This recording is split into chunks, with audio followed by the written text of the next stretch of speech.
各位饲主朋友，大家好，我是姚医师。那平常啊，有一些狗狗它经常会咳或是会喘，它到底是什么样的问题？是气管的问题，是免疫力的问题，或是说是心脏的？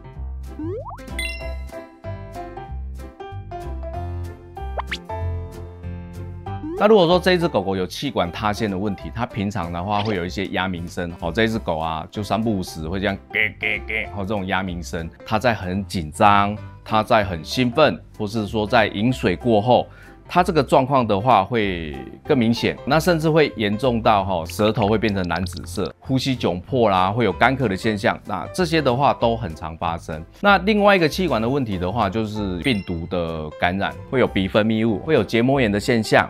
眼的分泌物也会增加，会频繁的类似像打喷嚏啊或咳嗽，也会比较湿咳。我的建议居家护理的话，一样就是按时间打预防针，这是很重要的。如果说我们狗狗或是猫咪已经被病毒感染了，那大部分的病毒感染都具有传染性，所以说我们要做好隔离。再来的话就是避免冷空气的刺激，也避免在比较过于密闭的空间。